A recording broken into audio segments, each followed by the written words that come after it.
말씀은 신앙생활을 좀 하신 분들이라 할지라도 이해하기가 쉽지 않습니다. 왜냐하면 우리가 이미 알고 있는 것들과 많이 충돌하기 때문에 그렇습니다. 우리는 예수님께서 평화의 왕으로 왔다고 고백합니다. 그리고 마태복음 5장에 있는 산상수훈의 말씀을 통하여서 화평케 하는 자는 복이 있고 그런 하나님의 자녀라라고 불리운다라는 사실을 알고 있습니다. 그런데 오늘 예수님께서 우리에게 말씀하시기를 나는 너에게 화평을 주러 왔다고 생각하지 말아라, 오히려 검을 주러 왔다라고 말씀을 하시고요. 그리고 사람 식구가, 자기 집안 식구가 원수다라고 표현하시는 이 말씀을 보면서는 도대체 이 말씀을 어떻게 이해해야 되는가 좀 의아하게 됩니다. 오늘 말씀의 뜻을 바르게 깨닫기 위해서 여러분들이 먼저 기억하셨으면 하는 말씀이 있습니다. 야고보서 1장 19절 20절 말씀을 같이 한번 읽어보겠습니다. 시작. 내 사랑하는 형제들아 너희가 알지니 사람마다 듣기는 속히 하고 말하기는 더디하며 성내기도 더디하라. 하나 사람이 성내는 것이 하나님의 의를 이루지 못함이라 라고 했습니다. 하나님의 의 그러면 하나님의 나라라는 뜻입니다. 자, 어떤 사람이 하나님의 나라를 이루지 못해요? 이렇게 이야기하면 보통 평상시에 성 잘 내는 사람들이 대답하기가 좀 어렵잖아요. 근데 제가 이 성낸다 그러면 이제 보통 우리가 화낸다라고 이해를 하잖아요. 이번 주간 내내 제가 성내는 거에 대해서 묵상을 했습니다. 성낸다라는 게 뭘까? 그래서 유래도 찾아보고 그랬는데 성낸다라고 할 때 이렇게 쓰더라고요. 근데 성낸다라는 말을 제 나름대로는 어떻게 이해하냐면요, 이게 본성이 드러나는 겁니다. 그게 성내는 겁니다. 근데 이 본성이 그 사람이 원래 화를 잘 내는 사람이야, 뭐 다혈질이야 이런 뜻이 아니고요. 모든 사람의 본성이 있습니다. 그러니까 그게 사람이 살아가는 성질입니다. 그러니까 성낸다라고 하는 건 그건 나쁜 게 아닙니다. 그냥 사람의 본성이, 누구에게나 있는 사람의 본성이 드러나는 겁니다. 그럴 때 우리가 성낸다, 화낸다라고 표현을 하는 거예요. 저 이런 거 되게 좋아하거든요. 혼자 이런 거 만드는 거. 분노, 영어를 잘 못하지만 퓨리라고 합니다. 이게 분노 그러면 그냥 감정으로가 아니고요, 꼭 반드시 폭력을 동반하는 겁니다. 뭔가 행동이 동반할 때 분노라고 하는데 이게 퓨리라고 해요. 근데 내가 분노하는 이유가 뭐냐? 두려움 때문에 그렇습니다. 그러니까 내가 뭔가 두려워하는 일을 접하게 되면 사람이 분노하게 됩니다. 대개 모든 사람들이 다 이 세 가지 정도의 두려움을 가지고 있습니다. 첫 번째, 먹고 사는 일이 제일 염려가 되는 사람들이 있습니다. 피드, 음식 먹는 거거든요. 내가 먹고 살 게 떨어지면 어떡하지? 이게 제일 두려운 사람들이 있습니다. 근데 이런 사람들은 내가 먹을 게 떨어뜨리면 이게 무능하다고 생각되는데, 그러니까 꼭 집안에 먹을 게 떨어지는 게 아니더라도 누군가가 나를 무시하거나 무능하다라고 지적하면 그때 이제 화가 나는 겁니다. 뭐 네가 다 그렇지 뭐 이런 얘기 들으면 이제 욱하는 사람들이 있는데, 그래서 무능해지지 않으려고 애쓰는 사람들이 있습니다. 두 번째, 프렌드십, 그러면 교제예요. 교제가 끊어지는 게 두려운 사람들이 있습니다. 다른 사람들과의 관계가 끊어지는 거예요. 그래서 이런 사람들은 거절을 못하고 삽니다. 내가 누군가가 나에게 뭔가 부탁을 했을 때 내가 그 부탁을 거절하면 그 사람이 나를 싫어할까봐 내가 안 하고 싶은 것도 어쩔 수 없이 끌려다니며 하는 사람들이 있습니다. 근데 능력은 한계가 있고 시간은 한계가 있고, 그러니까 이런 일들 때문에 두려워하며 사는 사람이 있습니다. 저는 다 포함이 되는데, 세 번째, 프리. 내가 하고 싶지 않은 일을 뭔가를 강요받을 때 두려워지고 화가 나는 사람이 있습니다. 해야 되는 줄 알거든요. 근데 지금은 안 하고 싶어요. 근데 누군가가 지금 하라고, 내가 조금 있다가 씻을 건데 집사람이 빨리 씻어! 이러면 이제 화가 나는 거죠. 내가 다 알아서 할 건데. 그러니까 평상시 내가 안 하고 싶은 일을 누군가가 강요할 때 내가 화가 나고 그런 일들이 두려워집니다. 이게 본성입니다. 그러니까 이게 뭐 여러분들이 어떤 차이가 있는지 모르지만 사람들마다 다 이런 일에 두려움을 느끼고 이런 일들이 어긋날 때 분노한다라고 하는 거예요. 그러니까 이런 일들에 대해서 분노를 느끼고 화가 나는 건 하나도 이상한 일이 아닌데, 오늘 야고보서 기자가 우리에게 뭐라고 이야기하냐면, 이렇게 내가 이런 일들 때문에 분노하면 하나님의 나라를 이루지 못한다라고 이야기를 합니다. 자, 왜 그럴까? 왜 분노하면 하나님의 나라를 이루지 못하는가? 마태복음 6장 33절 34절 말씀 같이 한번 읽어봅니다. 시작. 그런즉 너희는 먼저 그의 나라와 그의 의를 구하라. 그리하면 이 모든 것을 너희에게 더하시리라. 그러므로 내일 일을 위하여 염려하지 말라. 내일 일은 내일이 염려할 것이요 한 날의 괴로움은 그날로 족하리라 라고 이야기합니다. 사람이 두려움에 빠지면, 모든 사람의 본성이거든요, 그 두려움으로부터 벗어나려고 합니다. 아무것도 생각하지 못합니다. 그 상황에서 내가 뭔가 염려거리에 빠지면 그것에 붙잡혀서 아무것도 생각할 수가 없습니다. 왜 먼저 그의 나라와 그의 의를 구해야 되는가? 우리가 염려에 빠지면 하나님의 의, 하나님의 뜻, 하나님의 말씀 이런 것들은 전혀 생각이 나지 않습니다.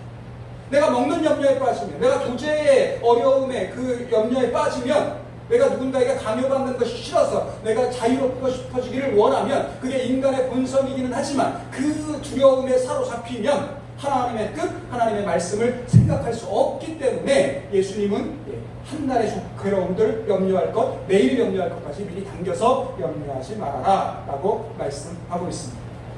그리고 나서 야고보서 기자가 그러면 우리가 함부로 성내지 않기 위하여서 어떻게 해야 되는가 처방도 알려줍니다. 21절, 야고보서 1장 21절인데 읽어봅니다. 시작. 그럼 모든 더러운 것과 넘치는 악을 내버리고 너희 영혼을 능히 구원할 바 마음에 심어진 말씀을 온유함으로 받으라 라고 되어 있습니다. 자, 야고보서의 처방이 뭐냐? 먼저 우리가 버려야 될 게 있답니다. 그리고 받아야 될 게 있답니다. 자, 먼저 버려야 될 것을 생각해 봅니다. 뭘 버려야 돼요? 두 가지를 버려야 됩니다. 첫 번째, 모든 더러운 것. 그냥 더러운 것 아니고요. 모든 더러운 것이.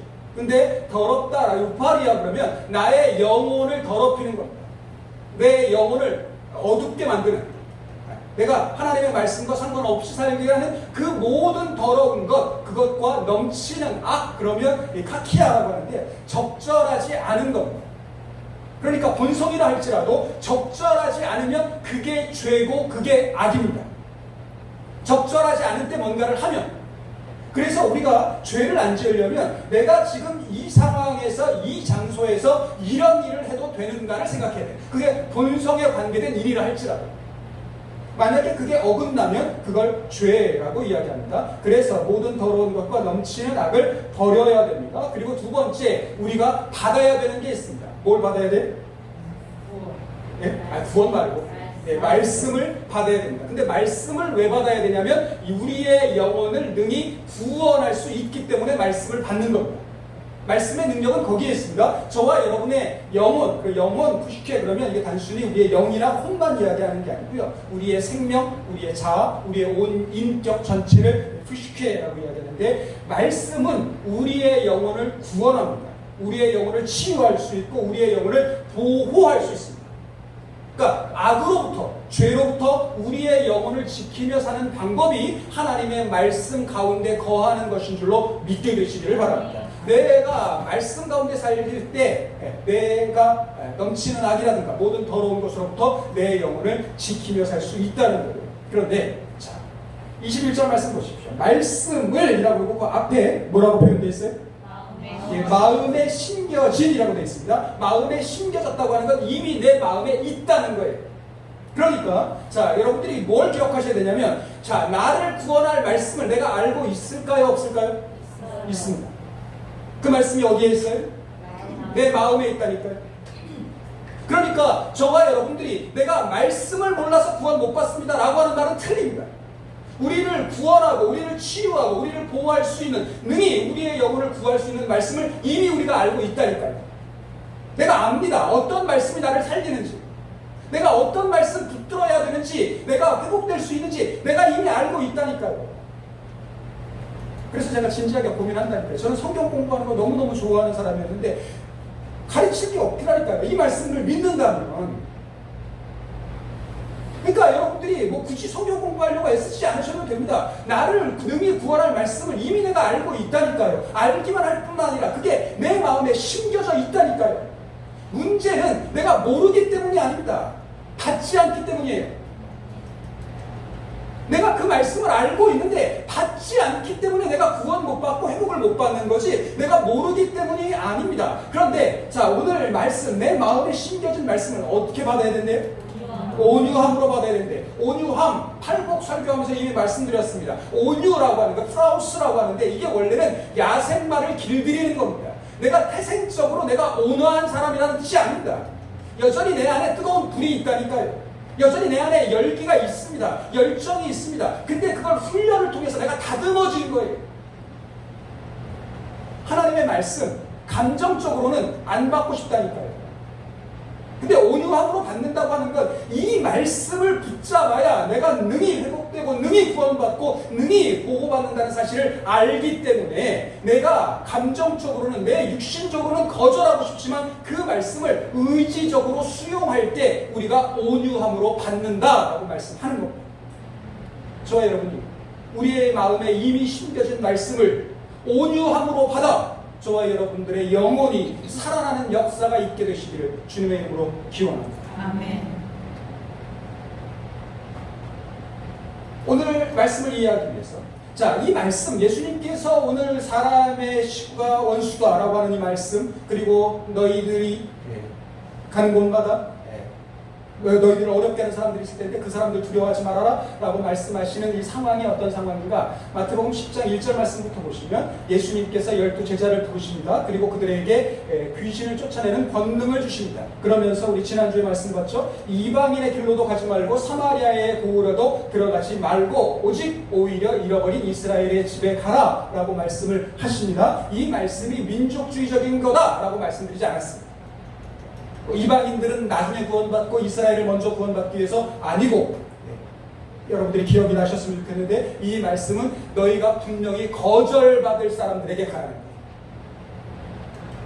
그 사람들이 말씀이 필요한 사람들입니다.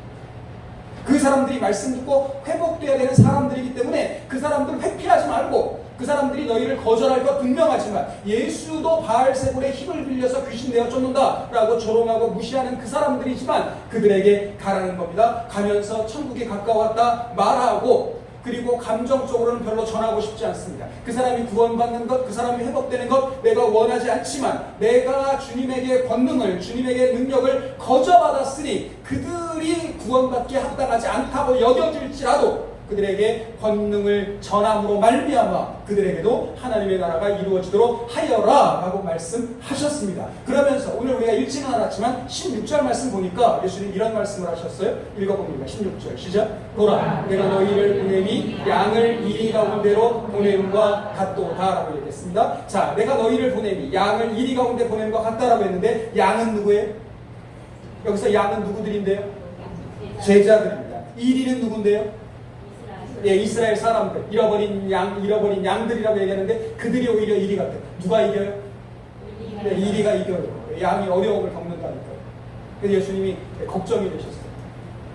내가 너희를 보내는 게 너희를 잡아먹으려고 하는 이리 가운데 보내는 것 같으니 그러므로 너희는 뱀같이 지혜롭고 비둘기같이 순결하여라 라고 이야기합니다. 그러면서 제자들에게 각오하라고 이야기합니다. 어떤 각오를 해야 되는가? 17절 읽어봅니다. 시작. 사람들을 삼가라. 그들이 너희를 공회에 넘겨주겠고 그들의 땅에서 채찍질하리라. 전도하러 갔다가 매 맞고 온다는 거예요.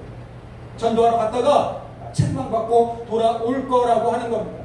23절 말씀 보십시오. 박해를 받습니다. 박해를 받는데 그들이 박해를 받으면서 기억해야 될 게 있습니다. 23절 읽어보겠습니다. 시작. 이 동네에서 너희를 박해하거든 저 동네로 피하라. 내가 진실로 너희에게 이르노니 이스라엘의 모든 동네를 다 다니지 못하여서 인자가 오리라.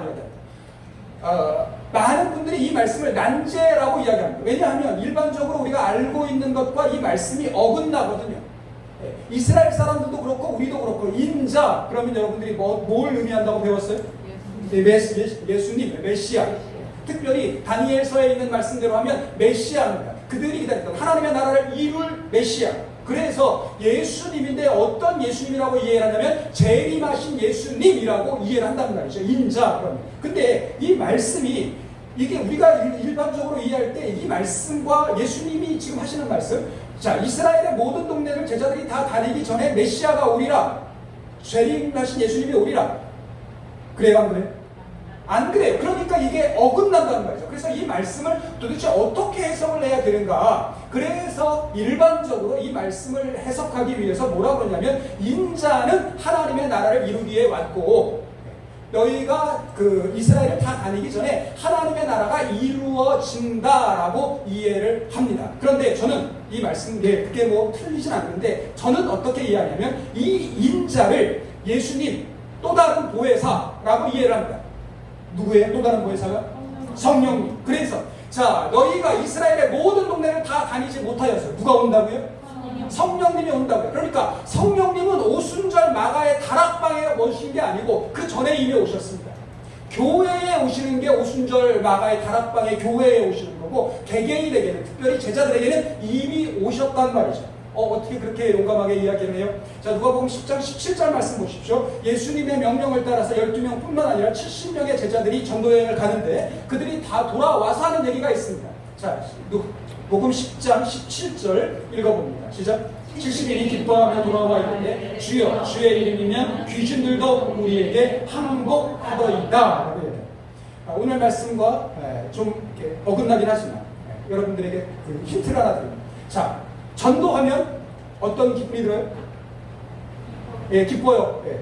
그러니까 내가 요즘에 삶이 우울해요. 예. 내가 요즘에 뭐 코로나 때문에 마음도 불편하고 어려워요. 뭐 하면 돼요? 예, 전도하면 돼요. 해보세요. 기뻐지는지 안 기뻐지는지. 아니, 성경이 이야기하잖아요. 전도했더니, 예수님의 말씀대로 전도하였더니 양을 이리 가운데 보낸 것 같다라고 이야기하고 너희를 박해할 거야 라고 하는 그 말씀 들었지만 예수님의 말씀에 순종하여 전도하였더니 기뻐하며 돌아왔다잖아요. 기뻐하며 돌아옵니다. 돌아와서 그들이 왜 기뻤는가를 이야기합니다. 뭐가 기뻤어요? 예수님 이름이면 귀신들도 막 쫓겨가던데 항복합니다. 저도 생각만 해도 막 흐뭇해요. 귀신 들렸는 것 같고, 나사렛 예수의 이름으로 명하노니 썩 꺼져라 이 더러운 귀신아. 그러면 막 이렇게 벌벌 떨고 이러면 되게 뿌듯할 것 같아요. 그리고 같이 신동 갔던 분들이 저를 얼마나 존경스러운지 쳐다보고 그런 거 생각하면 되게 좋아요. 그런데 예수님은 우리에게 말씀하십니다. 그런 거 가지고 기뻐하지 말고. 자, 20절 읽어봅니다. 시작.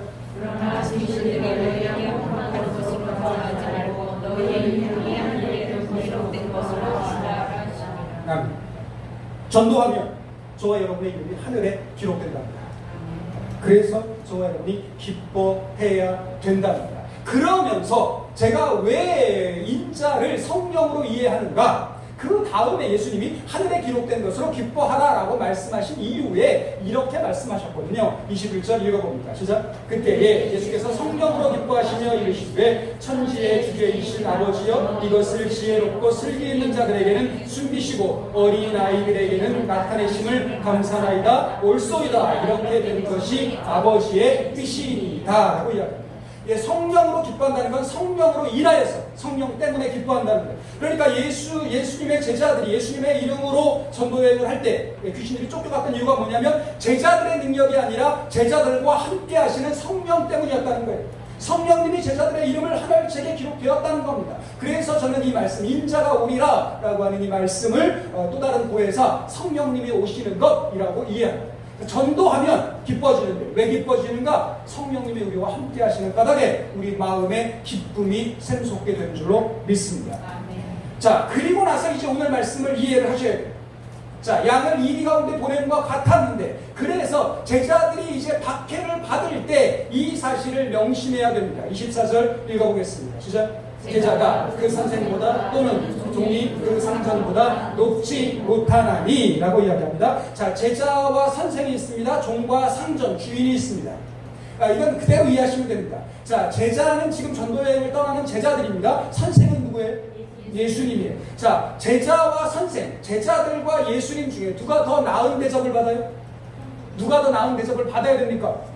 선생님이 더 나은 대접을 받아야 돼요. 그런데 조금 전에 이스라엘 사람들에게 예수님이 어떤 대접을 받았는가? 푸대접을 받았어요. 하는 일마다 시비를 건단다. 자, 그런데 선생이 그런 대접을 받았으니 제자는 어떤 대접을 받아요? 더 심한 대접을 받을 거라는 거예요. 선생이 푸대접을 받았는데 나는 존귀한 대접을 받겠지라고 생각하는 건 옳지 않다는 겁니다. 너희는 지금 종으로 가는데 주인이 그 종들을 보내는 주인도 무시를 받았고 멸시를 받았는데 너희가 좋은 호의를 받을 거라고 기대하지 말라는 거예요. 제자가 그 선생 같고, 그러니까 제자가 선생만큼의 대접만 받아도 종이 주인 대접 받은 만큼만 받아도 그래도 너희는 만족해야 된다. 족한 줄로 알아라 라고 이야기하는 겁니다. 그러니까 너희가 전도여행 갔다가 이스라엘 사람들이 나에 대해서 대우했던 것처럼 그 정도만 하면 그러면 감사하고, 그리고 더 심하면 이제 예수님이 하신 말씀을 기억하고, 자, 너희가 전도하러 갔다가 어려움을 겪게 되면 자, 이 말씀을 떠올려야 됩니다. 26절 27절 읽어보겠습니다. 시작.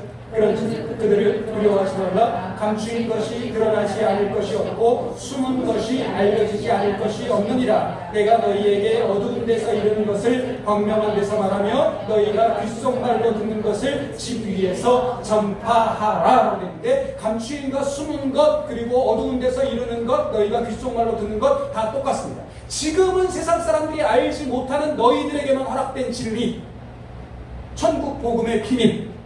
그런데 이건 계속적으로 비밀로 남을 것 아닙니다. 때가 되면 이 감추어진 것은 드러나게 될 겁니다. 지금은 제자들에게만 숨겨져 있지만 모든 사람들이 알게 될 날이 올 겁니다. 지금은 어두운 데서 이르지만 광명한 데서 자신있게 이야기해 달 날이 올 거라는 거예요. 그러니 너희 지금은 사람들이 알지 못하기 때문에 그런 말도 되도 않는 말 하지 마 라고 너희를 무시하고 멸시할 수 있지만 때가 되면 모든 사람들이 그것이 진리였다라는 사실을, 천국이 가까웠다라고 하는 사실을 고백하게 될 거니 너희가 그런 이야기 한다고 했어요. 다른 사람들이, 모든 사람들이 모르는 말이라고 해서 자기들이 이해하지 못하는 말이라고 해서 너희를 무시한다고 너희가 두려워하지 말아라 라고 이야기를 합니다. 그러면서 자, 육신적으로도 그들이 어려움을 겪을 수 있습니다. 육신적으로 박해를 받을 수 있습니다. 공회에 끌려가서 신문을 받을 수 있습니다. 그때에 예수님의 제자들은 이 말씀을 기억해야 됩니다. 28절 읽어봅니다. 시작. 몸은 죽여도 영혼은 능히 죽이지 못하는 자들을 두려워하지 말고 오직 몸과 영혼을 능히 지옥에 멸하실 수 있는 이를 두려워하라. 앞에서 말씀드린 것처럼 많은 사람들이 자기 육신에 어려움이 있는 일들을 두려워합니다. 그래서 자기의 몸을 상하게 하는 사람들을 두려워할 수 있습니다. 그때에 저와 여러분들이 기억해야 됩니다. 세상은, 사람들은 우리의 몸을 상하게 할 수는 있지만 우리의 마음까지 상하게 할 수는 없습니다. 내 몸에 자유를 제한할 수는 있지만 그것 때문에 내 영혼까지 제한을 받을 이유는 없다. 우리의 몸과 우리의 영혼을 능히 제한하시고 우리의 몸과 영혼을 능히 다스리실 수 있는 분은 오직 하나님 외에는 없는 줄로 믿습니다. 아멘. 저와 여러분들이 상함 때문에 우리의 마음까지도 어려워지는 일이 없기를 주님의 이름으로 기원합니다. 아멘. 내가 묵상하지 않으면 그렇게 살 수밖에 없습니다. 눈에 보이는 대로 생각하고 눈에 보이는 대로 판단하며 살 수밖에 없는데 그렇게 하지 말아라 라고 이야기를 합니다. 그러면서 오늘 예수님 무려 3번이나 걸쳐서 제자들에게 이야기합니다. 두려워하지 말아라. 근데 왜 두려워하지 않아도 되냐면 저와 여러분이 하나님 보시기에 귀하기 때문이랍니다. 귀하다, 디아페로 그러면 이게 구별해 놓는 겁니다. 이게 소중해서 따로 떼어놓는 거예요. 저와 여러분을 성도라고 부릅니다. 하나님께서, 우리가 귀해서 하나님께서 저와 여러분을 따로 구별하여서 하나님이 은혜로 보호하시는 줄로 믿습니다. 그러므로 저와 여러분들이 이제 이 말씀 기억하셔야 됩니다. 자, 32절, 33절 읽어보겠습니다. 시작. 누구든지 사람 앞에서 하나님의 계신 내 아버지 앞에서 그를 신뢰하리라 하시고 누구든지 사람 앞에서 나를 부인하면 나도 하늘에 계신 내 아버지 앞에서 그를 부인하리라.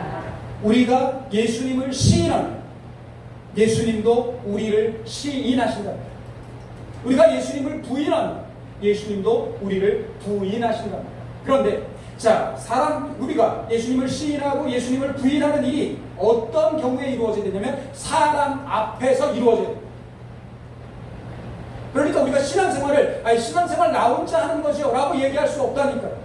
우리의 믿음의 고백은 사람들 앞에서 이루어져야 됩니다. 다른 사람들 앞에서. 그게 식구가 되었던, 이웃이 되었던, 모르는 사람이 되었던. 내가 사람들 앞에서 예수님을 시인하면 예수님도 우리를 다른 존재 앞에서 개인적으로 우리를 시인하는 게 아니라 공개적으로 시인하시는데 어디서 시인할 거냐면 하늘에 계신 아버지 앞에서 우리를 시인하십니다. 주목사내가 압니다. 예수님이 그럴 거라는 거예요. 이 사람 하나님 나라에 합당한 사람입니다 라고 얘기할 거라는 거예요. 그런데 어떤 사람, 내가 너를 도무지 모른다, 천국 심판 앞에서 그렇게 얘기할 사람들이 있는데 그게 언제냐면 우리가 사람들 앞에서 예수님을 부인하면, 거절하면, 예수님 인정하지 않고, 예수님 내 삶의 주인으로 인정하지 않고, 내 인생 내 거지, 내 인생 내 소관이지 라고 생각하며 살았다면 예수님도 하나님 앞에서 우리를 그렇게 거절하실 거라는 거예요. 그러면서 자, 이제 오늘 여러분에게 드려야 되는 말씀, 예수님께서 이제 내가 이 세상에 검을 주러 왔다라고 이야기하시는데 이게 무슨 말인가? 34절 읽어봅니다. 시작. 내가 세상에 화평을 주러 온 줄로 생각하지 말라. 화평이 아니로 검을 주러 왔노라 라고 이야기합니다. 일반적으로 성경에서 화평 그러면 이 에이레네, 그리고 오늘 본문에서도 똑같은 표현을 씁니다. 그런데 에이레네 그러면 하나님과의 일치라는 뜻이고요. 이스라엘 사람들은 만나면 우리는 안녕하세요라고 인사하지만 그들은 샬롬이라고 인사합니다. 이거예요. 구약의 샬롬이 신약의 에이레네인데 오늘 본문에서는 이런 뜻 아닙니다. 하나님과의 일치라든가 하나님이 주시는 평안 아니고요. 여러분들이 그렇게 이해하시면 좋겠습니다. 지금 상태가 계속 보존되는 거예요. 그래서 역사 시간에 배웠던 대로 하면 팍스 로마나 뭐 이런 겁니다. 군대가 그 다스리는 평화, 무기가 주는 평화, 이런 거예요. 예수님은 이 세상을 보존하려고 오신 분이 아니고 이 세상을 더욱더 든든하게 하시려고 오신 분이 아니라는 거예요. 오히려 예수님은 이 세상을 지키기 위해서 이 세상의 체제, 이 세상의 질서, 이 세상의 규율을 지키러 오신 분이 아니고 뭘 주러 오셨다고요? 검을 주러 오셨어요. 마카이라 그러면 이게 원래는요 단검입니다. 긴 검 말고 짧은 검. 근데 이 검의 용도가 뭐냐면 심판용입니다. 그러니까 전쟁용이 아니고요. 사법권을 처리할 때 쓰는 거예요. 징계할 때. 그러니까 검 대신에 저는 여러분들이 이렇게 이해하시면 좋겠습니다. 내가 세상에 평화를 주러 온 줄로 생각하지 말아라. 평화가 아니고 내가 심판을 주러 왔노라 라고 합니다. 예수님은 이 세상을 심판하기 위하여 오셨습니다. 그런데 심판이라고 하는 게 왜 검이라고 하는 비유로 쓰이는가? 칼이라고 하는 도구는요, 붙이는 도구가 아니라 잘라내는 도구입니다. 끊어내는 도구입니다. 심판은 이 세상의 모든 묶여있는 것들을 다 끊어내는 날이 되는 줄로 깨닫게 되시기를 바랍니다. 내가 생각하기에 이건 안 끊어지겠지 싶은 거, 그게 뭐든지 간에 다 끊어진다는 거예요. 그러면서 우리가 받아들이기 어려운 말씀을 하는 거예요. 오늘 예수님께서 사람의 원수가 곧 자기 집안 식구다라는 말씀을 하시는데 이건 인용이에요. 미가서 7장 6절에 있는 말씀, 구약에 있는 말씀을 인용하셨는데, 자, 이 말씀을 예수님께서 어떤 의미로 하셨는가? 이 예수님 그 미가서 7장 그 6절 상황이 어떤 말씀입니까? 1절 말씀으로 올라가시면, 자, 1절 읽어봅니다. 시작. 제약이니라 나는 여름 과일을 딴 후와 포도를 거두는 것 같아서 먹을 포도송이가 없으며 내 마음에 사모하는 처음 익은 무화과가 없도다 라고 이야기하는데, 미가서 7장은 하나님의 심판의 때를 배경으로 하고 있습니다. 하나님께서 여름 과일을 수확하고 난 다음에 상황을 본 거예요. 과일을 수확했습니다. 좋은 과일을 맺기 위해서, 좋은 과일을 얻기 위해서 농사를 짓고 수확을 했는데, 수확하고 나니까 마음에 드는 열매가 하나도 없습니다. 포도송이도 그렇고 무화과도 그렇고. 남아있는 사람들을 보니까 가장 선한 자, 가장 착하다고 하는 사람들도 가시와 같습니다. 가장 정직하다고 말하는 사람들도 찔레 가시와 같습니다. 쓸만한 사람은 하나도 남아있지 않습니다. 그러면서 예수님이 말씀하시죠. 그러니 그때가 되면 사람들 믿지 말라는 거예요. 남아있는 선한 사람, 가시와 같고 정직한 사람, 찔레 가시와 같은데 내가 평상시에 믿었던 친구라고 해도 믿지 말고, 함께 눕는 여인이라고 해도 믿지 말고, 자기 집안 식구 원수다 라고 이야기를 하시는 거예요. 그러면서 예수님 말씀하십니다. 자, 37절 읽어봅니다. 시작. 아버지나 어머니를 나보다 더 사랑하는 자는 내게 합당하지 아니하고 아들이나 딸을 나보다 더 사랑하는 자도 내게 합당하지 아니하며. 자, 오늘 설교 앞부분에 제가 말씀드립니다. 사람의 본성, 누군가와 교제하고 싶고 누군가와 사랑을 나누고 싶고, 많은 사람들이 사랑을 하면서 염려가 됩니다. 어떤 염려가 되냐면 내가 한 사람이 거절당할까, 내가 한 사람이 배신당할까봐 거절합니다. 그래서 제일 쉽게 거절당하지 않고 배신당하지 않을 것 같은 대상을 선택을 합니다. 그게 누군지 아시죠? 식구들입니다.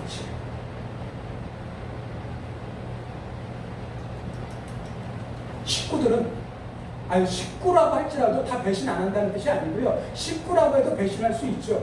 근데 내 마음에 위로가 되잖아요. 그래도 내 자식이니까. 그래도 내 부모니까. 내가 수고했다가 이웃에게, 다른 사람에게 내가 그만큼 마음을 쏟았다가 배신당하는 것보다 훨씬 덜 아프다고 생각이 된단 말이죠.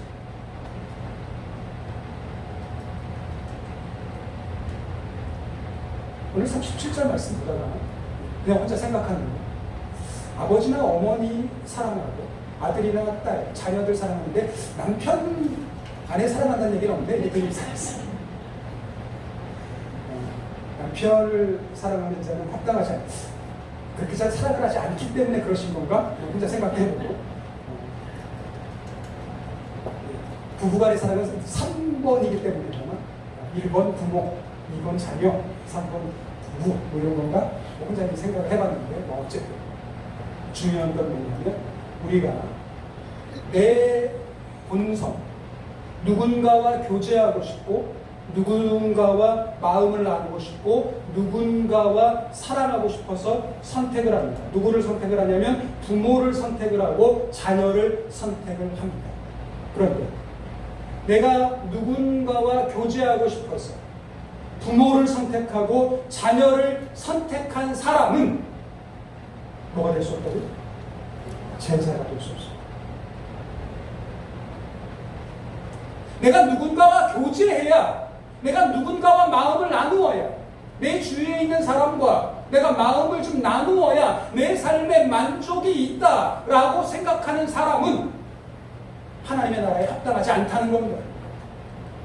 내 외로움을 해결하기 위해서 누군가에게 다가가고 누군가에게 마음을 주고 누군가에게 애정을 주는 일, 그런 일들 하는 사람, 이게 본성인데, 사람의 본성이라니까요. 교제하는 때. 근데 그렇게 사는 사람, 내가 외로움이 있을 때마다 사람에게 쪼르르 달려가서 그 사람에게서 뭔가 답을 얻어내려고 하고 그 사람과의 교제를 통해서 내 외로움을 해결하려고 하는 사람, 하나님의 나라에 합당하지 않다라고 말씀하십니다. 이어서 말씀하십니다. 또 자기 십자가를 지고 나를 따르지 않는 자, 자기 십자가를 진다라는 말이요. 예수님 당시에 로마가 십자가형을 처하면 그 보통 높은 언덕 위에 십자가를 매답니다. 왜냐하면 많은 사람들이 봐야 되거든요. 로마에 저항하면 어떻게 죽는지 보여주기 위해서 언덕에 다는데 그 십자가를 옮기는 건 철저히 죄인의 몫입니다. 그 십자가에 달릴 사람이 십자가를 지는 거예요. 그래서 저도 예전에 많이 이렇게 이해했거든요. 이게 목숨을 두려워하면 안 된다. 그런데 이번 주에는 새로운 마음이 있었어요. 십자가를 진다라는 이 말씀을 보면서 요한복음 21장 18절의 말씀이 떠올랐는데 읽어보겠습니다. 시작. 내가 진실로 내게 이르노니 내가 젊어서는 스스로 띠띠고 원하는 곳으로 다녔거니와 늙어서는 내 팔을 벌리니 남이 내게 띠띠우고 원하지 아니하는 곳으로 데려가리라. 자유롭게 살고 싶은 건 사람의 본성입니다. 내 자유를 방해받고 싶지 않은 건 사람의 본성이랍니다. 그런데 그렇게 자유롭게 살고 싶은 내 본성을 따르면 사람으로서는 괜찮을지 모르지만 하나님 나라에는 합당하지 않답니다. 내가 가고 싶은 곳에 가고 내가 머물고 싶은 곳에 머물고 내가 하고 싶은 일 하며 사는 거, 그게 본성이지만 그렇게 자기 본성 따라 사는 사람, 하나님 나라에 합당하지 않다라고 말씀하십니다. 마지막 세 번째, 이런 사람이 하나님의 나라에 예수님의 제자로 합당하지 않습니다. 39절 읽어봅니다. 시작. 자기 목숨을 얻는 자는 잃을 것이요 나를 위하여 자기 목숨을 잃는 자는 얻으리라. 그랬는데 오늘 본문을 조금 더 매끄럽게 하기 위해서는 이렇게 이해하시면 좋겠습니다. 자기 목숨을 얻으려고 하는 자는 잃을 것이요. 그런데 이게 자기 목숨이라고 하는 표현이 뭐냐면 자기 힘으로 자기 목숨을 얻으려고 하는 자, 자기 능력으로 자기 목숨을 지키려고 하는 자, 내 능력과 내 수고와 내 힘으로 살려고 하는 자, 앞에서 말씀드린 대로 먹을 것 내 힘으로 만들고, 오늘 먹을 것 충분하면 내일 먹을 것, 내년에 먹을 것, 늙어서 먹을 것, 그리고 그것도 충분하면 내가 죽은 다음에 내 자식들에게 물려줄 것, 이런 거 생각하면 사는 것, 그게 인간의 본성이지만 그렇게 자기 힘으로 산다고 생각하는 사람, 자기 힘으로 자기 생명 지키고 보존하려고 하는 사람은 결국은 망하게 될 거예요. 자기 목숨 위에서 살지 않고 예수님 위하여 살면, 그러면 예수님께서 그 목숨 잃어버리면 어떡하지? 라고 생각되지만 예수님께서 우리를 지키시는 은혜가 있다라고 생각합니다. 오늘 말씀 준비하면서 저와 여러분들에게 하나님이 주시는 참 위로가 있으면 좋겠다 소망하게 됩니다. 이 세상 우리를 두렵게 하는 일들이 너무 많이 있습니다. 그 두려움 때문에 화나는 일도 너무 많습니다. 두려운 일이 많고 화나는 일이 많으니 행복하지가 않습니다. 하나님, 우리를 보기에 좋다라고 고백하시고 우리의 삶 가운데 생명과 평안 주기를 원하시는데, 하나님의 백성이라고 불리우는 사람들이 조금도 행복하지 않게, 조금도 편안하지 않게 살아갑니다. 내 힘으로 먹고 살려고 하면, 사람의 사랑으로 만족하고 살려고 하면, 내 마음대로, 내 욕심대로 살려고 하면 이 세상 우리의 염려와 우리의 분노가 그칠 날이 없습니다. 내 힘으로 사는 인생 아니고 하나님의 은혜로 사는 인생 되시기를 주님의 이름으로 기원합니다. 아멘. 사람의 인정이나 사람의 칭찬이 아니라 하나님의 위로가 참된 만족이 된다 고백하며 살아가실 수 있기를 소원합니다. 내 마음대로 사는 게 자유가 아니라 주님 품에 거하는 것이 참된 자유이다 고백하며 살아가실 수 있기를 바랍니다. 하나님이 내 삶에 참된 위로와 참된 자유와 참된 만족이 되시니 내 본성대로 살지 않고 하나님 말씀대로 살아. 이 세상이 두렵지 않고 이 세상이 걱정스럽지 않고 오히려 하나님 주신 세상에서 하나님 주신 시간 자유롭게 누리며 평안을 누리며 살아가시는 저와 여러분이 되시길